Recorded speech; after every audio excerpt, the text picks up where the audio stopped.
Bow down our heads in prayer. Lord God, maraming salamat Panginoon for another day that you have given us to praise and worship your holy name.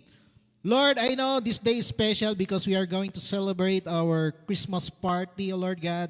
But not only that, Lord, we are not excited about the gifts, but we are excited of the message about Christmas. Why we are celebrating this season, O Lord God, this season of joy, this season of hope, O Lord God, sa bawat isa, Panginoon, na nandito, Lord God, I pray that you will touch our hearts, O Lord God. Open our spiritual minds, our hearts, O Lord God, para nang sa gayon, yung mga salitang ibababa ngayon, Lord God, ay matanim sa pinakamatabang bahagi ng aming mga puso, Lord God. And I also pray that, Lord God, sa mga nanonood online, hipuin mo rin sila, Lord God, na yung banal na Espiritu.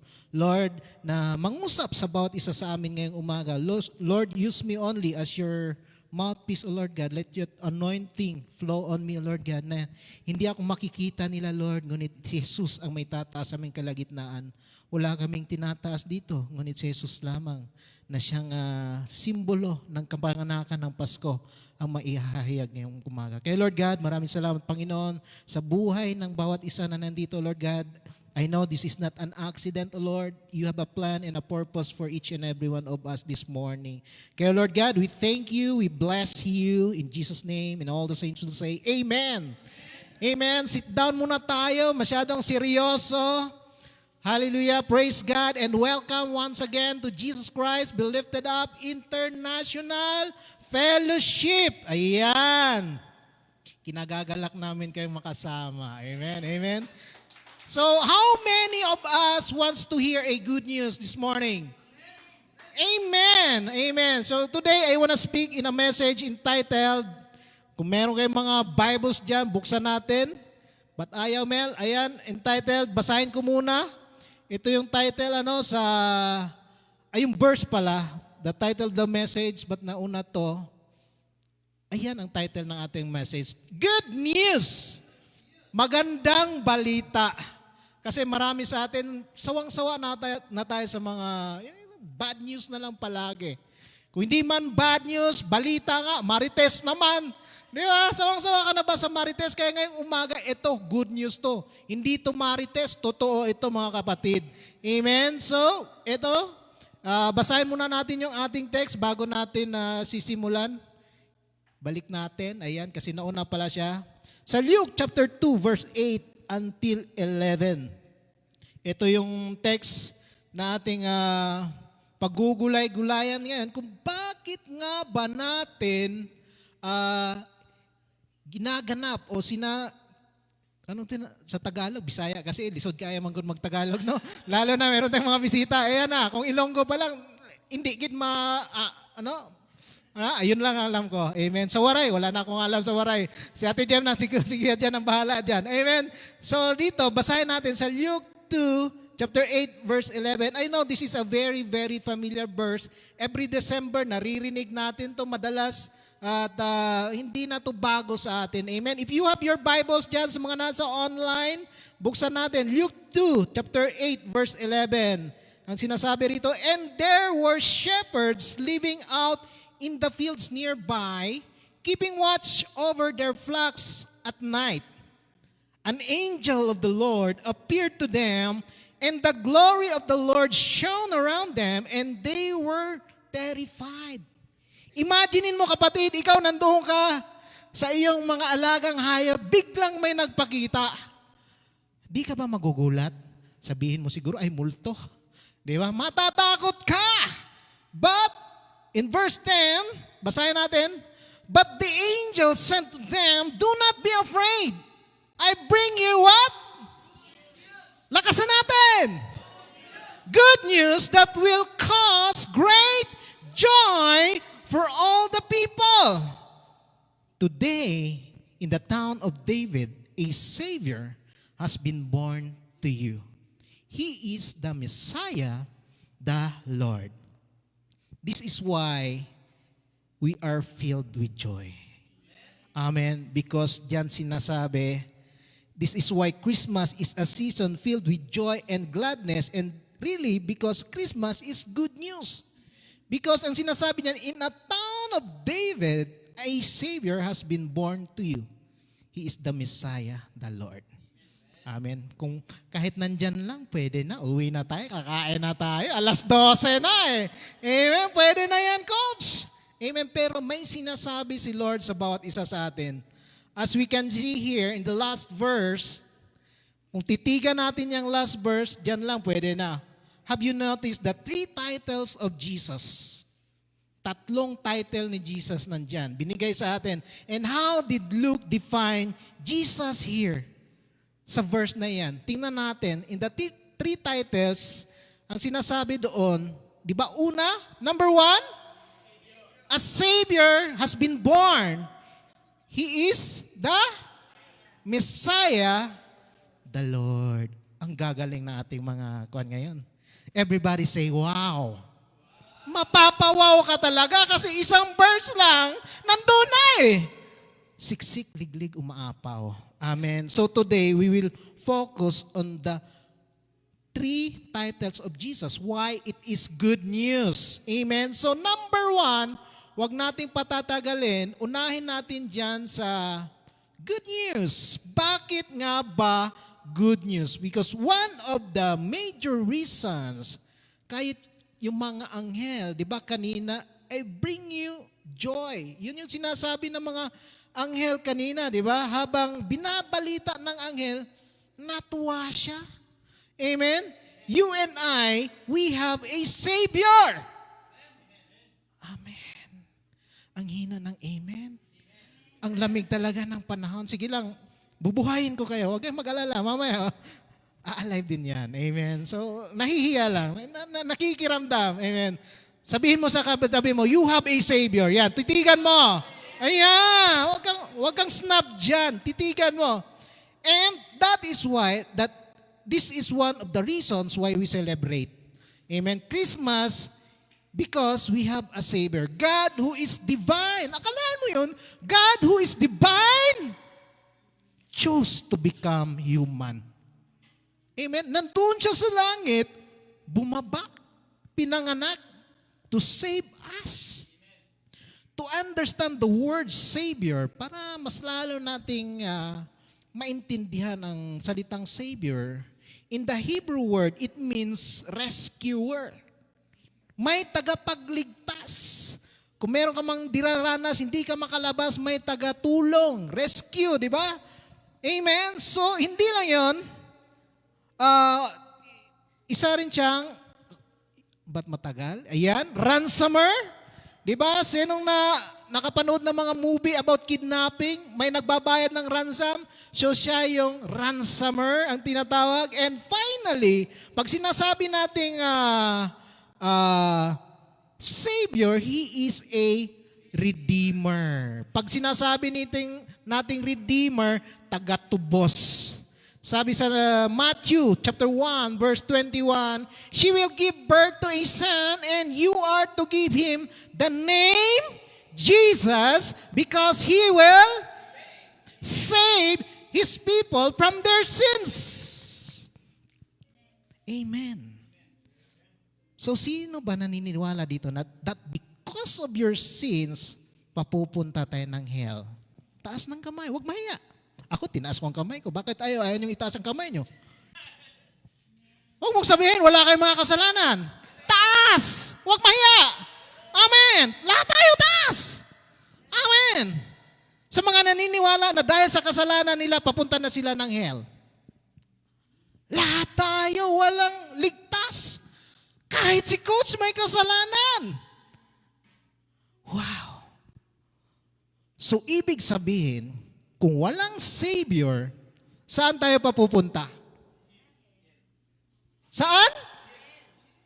Matumal talaga. Sige lang, kaya natin to. Kaya natin to. Sa hell tayo papupunta, mga kapatid. So kung pipipiliin ko ka ngayon, bagong iPhone o Savior? See? Tingnan nyo. Ngayon nakikita natin ang relevance ng Savior. Bakit may Pasko? Kasi sasabihin mo cellphone, nandyan lang yan eh. Pero pag wala kang Savior, pupunta ka sa hell. Hindi kita tinatakot, ikaw nanonood dyan. Amen? See? Now we realize the importance of Christmas.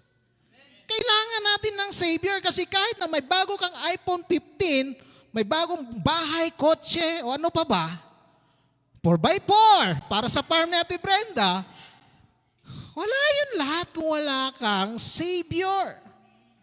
So now you appreciate the essence of Christmas.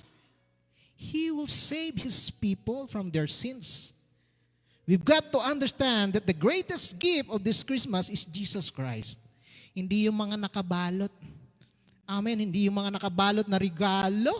Amen. Because He came to save us from our sins. Malinaw ang sinasabi sa Matthew chapter 1. And as we all know, bakit ba, Coach? Wala naman akong ginagawa. Ba't ako nagkaroon ng kasalanan? Kasi yung lolo't lola natin dati pasaway eh. Kung kilala natin sila, si Adam and si Eve, di ba?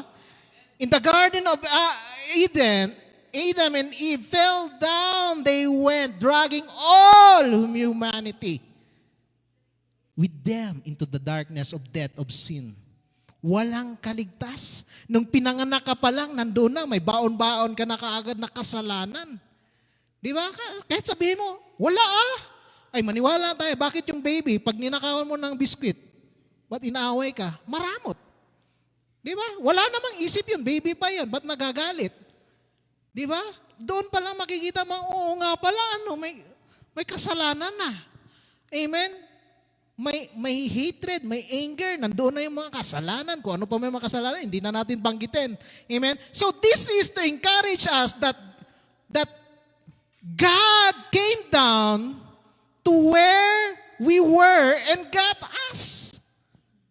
Amen? Akalaan mo yun, ang iyong Panginoon bumaba para kunin ka. Amen? Sa mga kasalanan na yan, God sent a Savior. He became the Savior.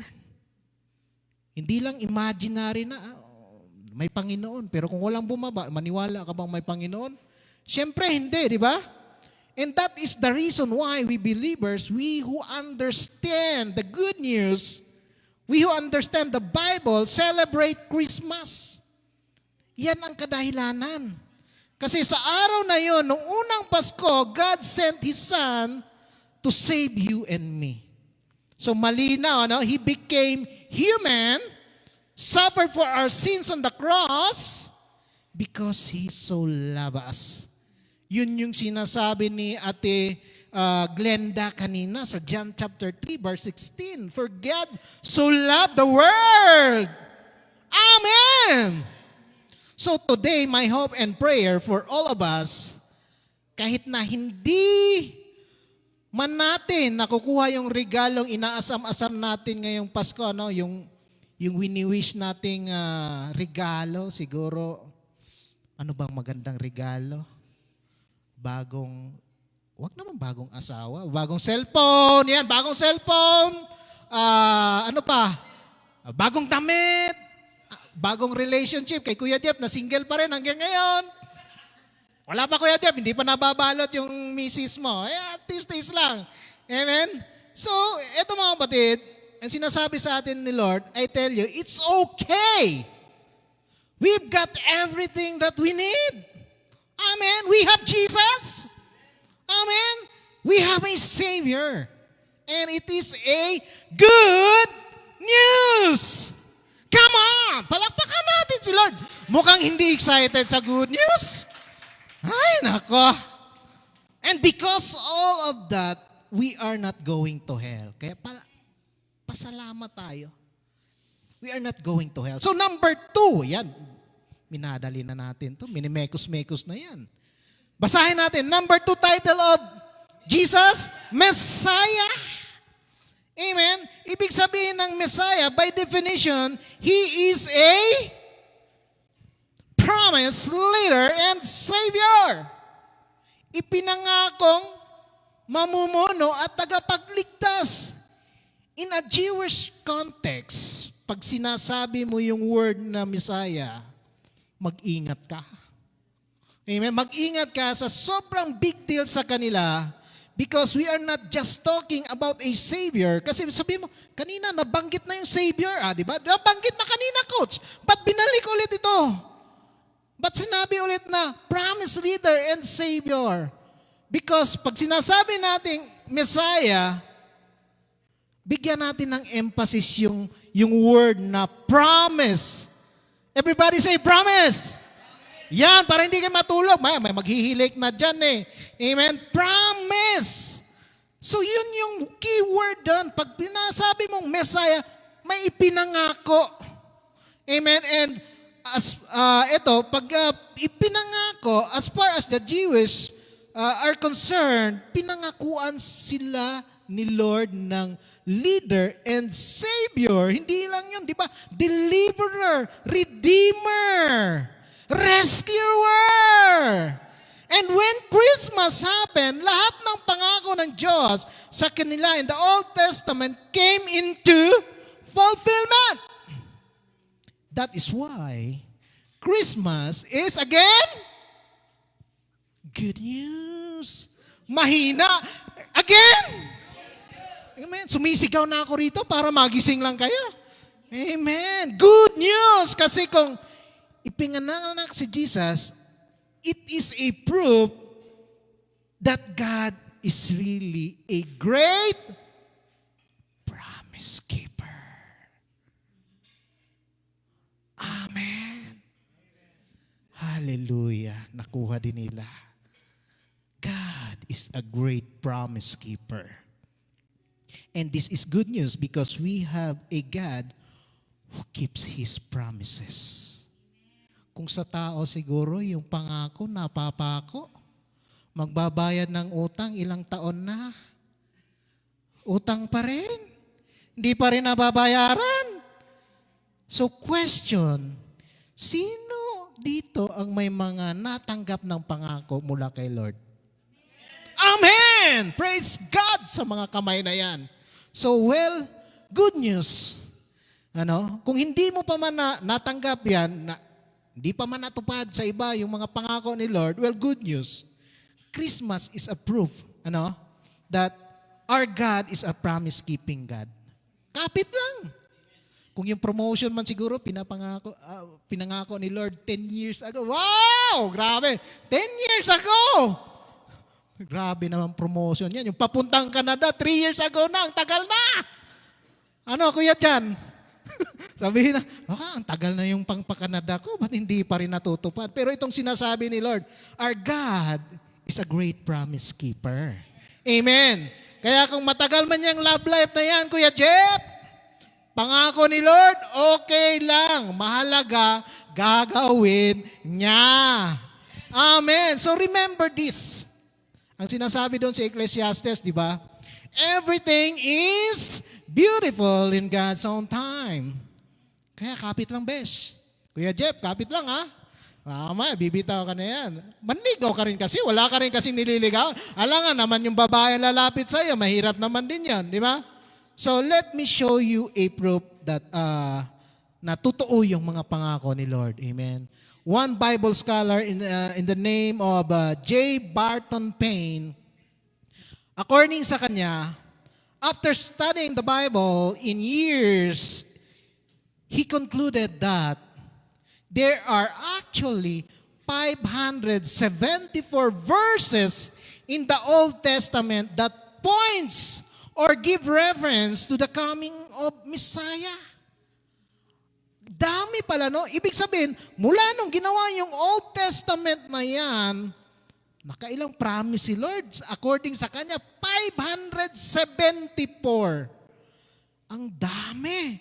And another scholar named Alfred Edersheim, ewan ko kung uncle ba ito ni Kuya Jeff, si Alfred Edersheim, siya naman, nakahanap siya ng 456 verses in the Old Testament referring to the Messiah. Diba? Anong sabi sa Messiah? A promised leader and Savior. Sa Old Testament, 456 ang kanyang natuklasan. So conservatively, nung nag-usap-usap ang lahat ng mga scholars, ito sure na sure sila that there are at least 300 promises that are fulfilled kay Jesus Christ, nung pagdating ni Jesus Christ. Are we following? Amen. And praise God, lahat ng yun, yung mga promises, ang lahat ng yun, nangyari nung pinanganak si Kristo. Nung unang Pasko. And that's why we praise God. It's good news! Ano ka ba? Ang kulit! Kasi hindi naman natin alam kung December ba talaga pinanganak si Kristo. Amen! Hallelujah! Because we have a Savior and it is good news. And not only that, we also praise God because Christmas is a proof that the God that we serve, that the God that we worship is not a God who does not keep His promise. Amen? He is a promise-keeping God. Hallelujah. But He is also a God who makes sure that these promises are fulfilled. Akalain mo yan, no? 300 promises fulfilled through Jesus. So kung ikaw, Kuya Jan, Alejo, baka sabi ni Kuya Jan, si Jan, ang dami kasing Jan eh. 3 ang Jan natin dito. Specific natin. Ang tagal naman nung ma-release nung benefits ko. Ang tagal na. Mukhang January na, Lord. 1 taon na ako dito, tambay. Hello! Hello! 1 taon na ako, Lord. Naghihintay. Kailangan akong mabayaran ng aking amo sa aking kaso. Nanalo naman sana ako, but ang tagal pang i-release. Hello! 300 promises fulfilled through Jesus. Amen. Because Christmas is a reminder, is a proof that when He says He will fulfill it, matutupad yan. Amen. Hallelujah. So naalala ko si Abraham. Kilala ba natin si Abraham? Distant relative ulit ito ni Kuya Jeff. Ewan ko kung kuwan. Si Abraham, may pinami si Lord sa kanya eh. Basahin ko sa inyo sa Hebrews chapter 6 verse 13 until 18, nangako ang Panginoon sa kanya. Basahin ko sa inyo sa verse 13. For example, there was God's promise to Abraham. Since there was no one greater to swear by, God took an oath in His own name, saying, I will certainly bless you, and I will multiply your descendants beyond numbers. Kung maalala natin, ang tanda na ng mamang to. Diba? Ang tanda na ng mamang to. Yung asawa niya, 70 na siguro ang edad noon. Amen? Nung ipinangangukuhan ni Lord na, manganganak ka. Nakikita ba natin? Are we picturing out yung matandang babae, sinabi ni Lord, manganganak ka. Lola mo na, hello! Imagine mo yung matanda, kapatid, manganganak, sabi ni Lord. Pero ang sinasabi sa atin dito, amen, then, Abraham waited, what's the word?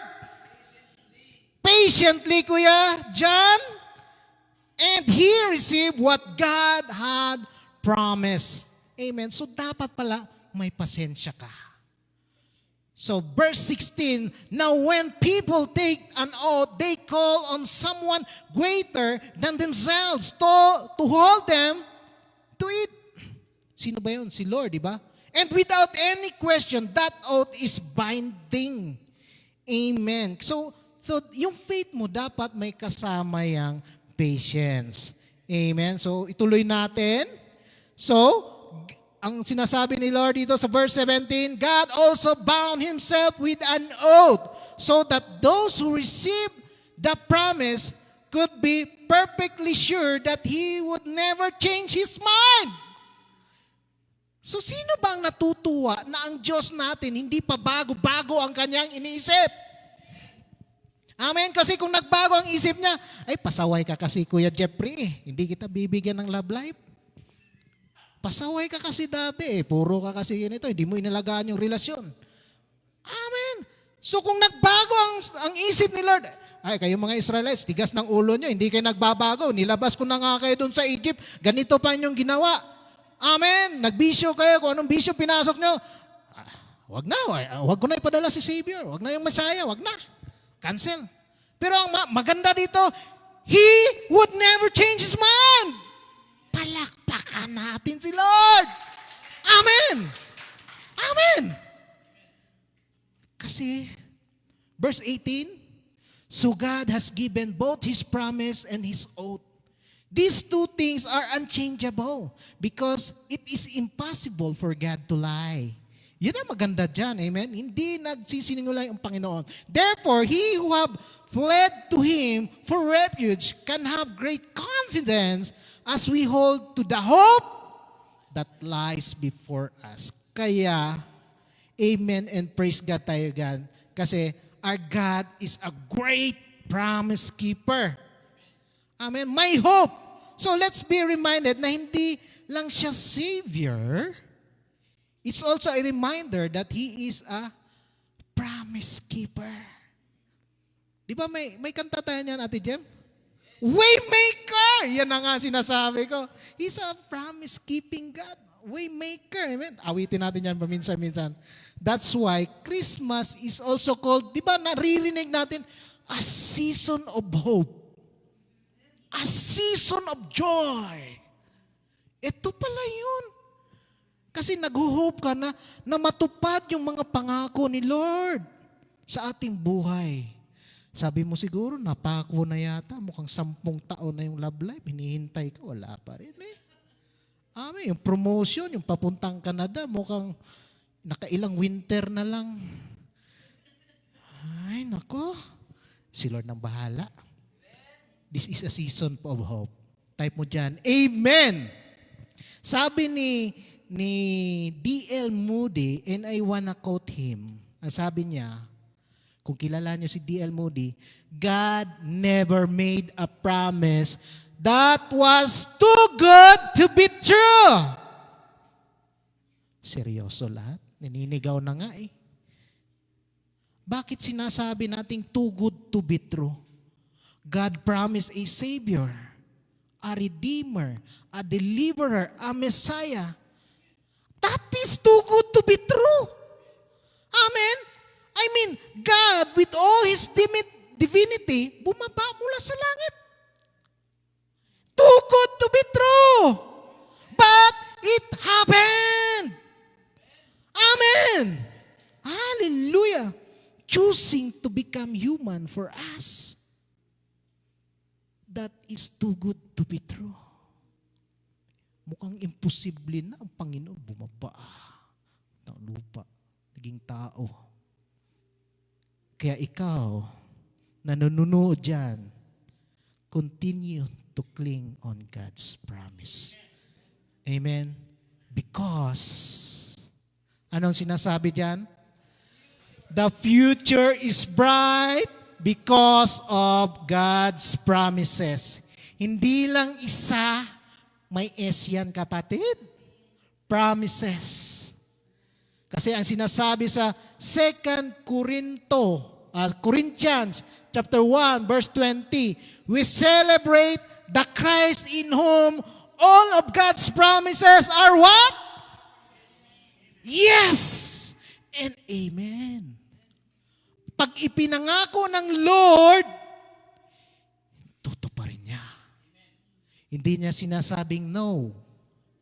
Maybe na-delay kasi hindi naman angkop para sa iyo. Kasi naghingi ka ng kotse. Hindi ka naman marunong magmaneho. Humingi ka ng 4x4. Hindi ka naman marunong magmaneho. No? Sabi ni Lord, bisikleta muna, Ate Brenda, kaya mo yan. Kaya mo, practice mo muna. Pag natuto ka dyan, o sige, yung kotse muna. Grabe, kotse! Hallelujah!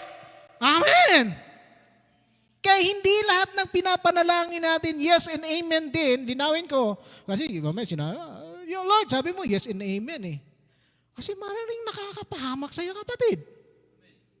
Humingi ka ng mansyon, wala kang bambayad ng kuryente.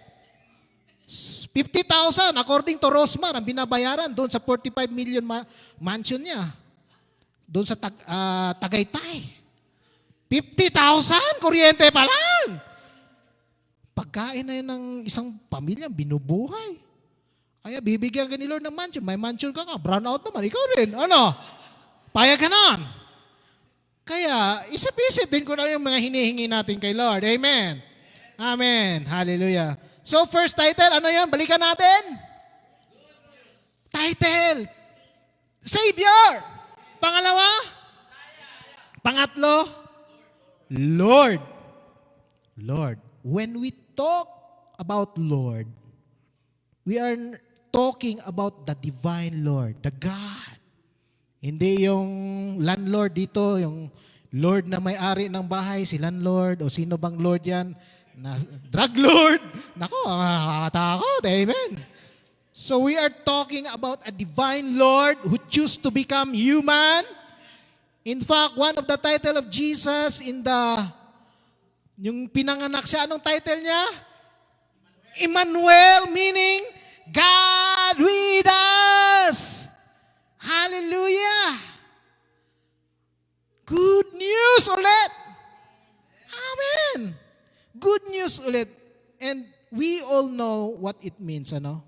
Pag sinasabi mong Emmanuel, God with us, nasasayo ang Panginoon, kapatid. Palakpakan natin si Lord. Mukhang konti lang yung nasasayahan. Amen. Hallelujah. So, ganun kagrabe si Lord, ano? Pag sinasabi mong good news, hindi lang niya sinulit sa isa. Diba? Kung makikita natin diyan, tatlo. Ito pa. The Lord is with us. God is with us. Yan yung pinakamaganda dyan. Kasi, ito mga kapatid, yun pa lang na alam mo na nandyan ang Panginoon sa buhay mo. Solve na eh.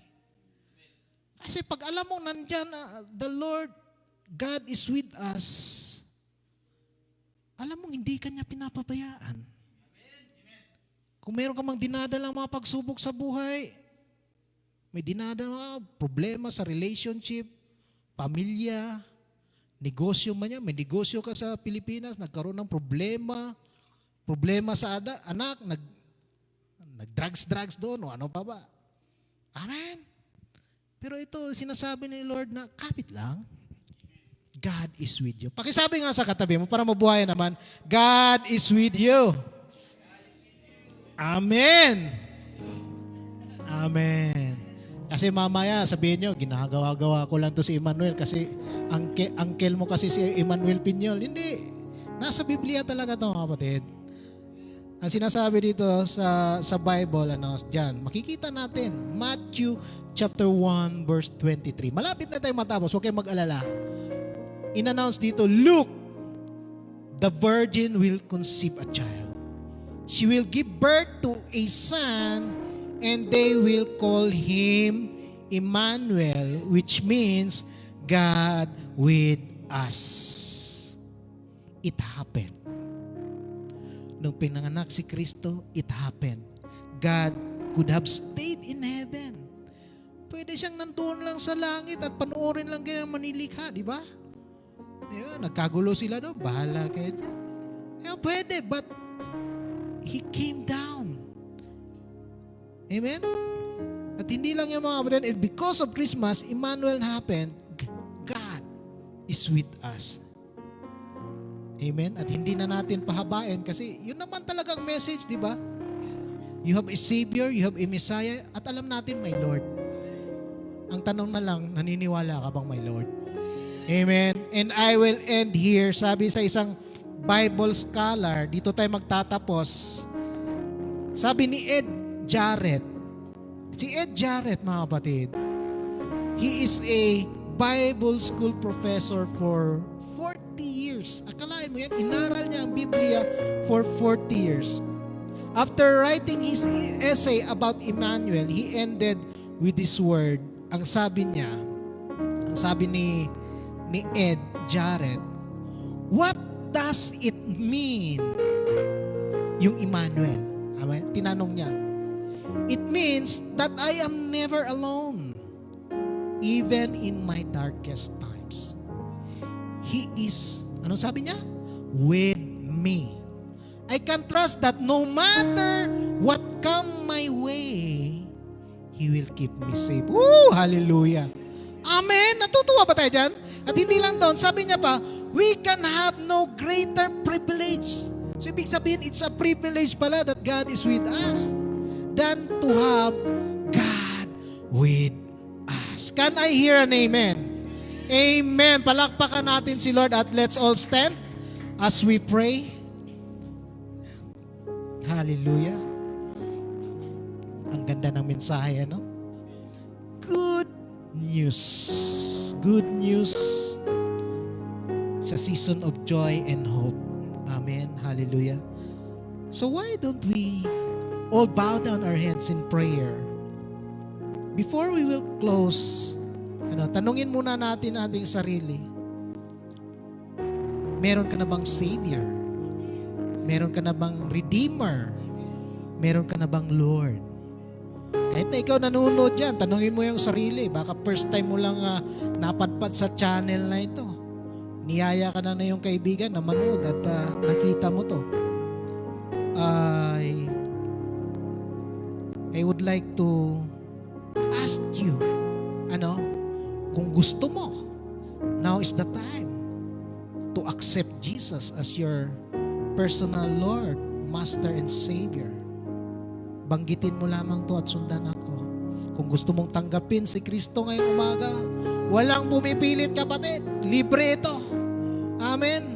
Para to sa kaligtasan mo. Amen. Sabihin mo yung pangalan, ako, I accept you, Jesus. I acknowledge that I am a sinner. I acknowledge that Jesus is the Son of the living God. I accept you, Jesus, today as my Lord, Master, and Savior. And I believe that after 3 days, you rose from the dead. And after that, you are seated at the right hand of the Father. I accept that from now on, I am with you. I am redeemed by the blood of Jesus. Amen. Amen. Hallelujah, Lord God. We thank you, Lord, for this wonderful day. Lord, thank you for those souls that accept you today. I know, libo-libong mga anghel sa kalangitan ang nagpupuri ngayon sa mga kaluluwa na yan na nagtumanggap sa iyo. Lord God, we thank you for these souls, O Lord God. Once they were lost, but now they are found.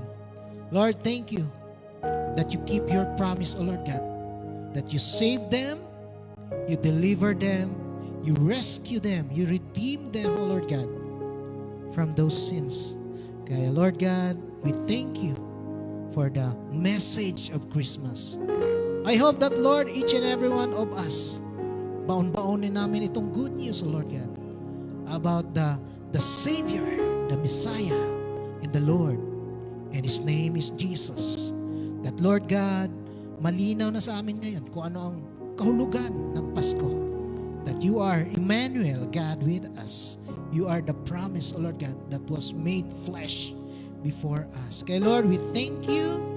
Thank you also, Lord God, for using me today as your mouthpiece, O Lord God. I thank you, Lord God, sa buhay na ito, Lord, na yung ginamit. Thank you, Lord God, sa message also, Lord, na yung nireveal. Na I pray, Lord God, may tanim ito sa pinakamatabang bahagi na aming puso. Nang sa gayon, Lord God, ay magbubunga ito according to the fruit of the Holy Spirit sa aming mga buhay. Kaya Lord, we thank you, we bless you, we give you all the praise and the honor due to you. In the mighty name of Jesus Christ, I pray. And all the saints will say, Amen, Amen. Praise God. Thank you. God bless.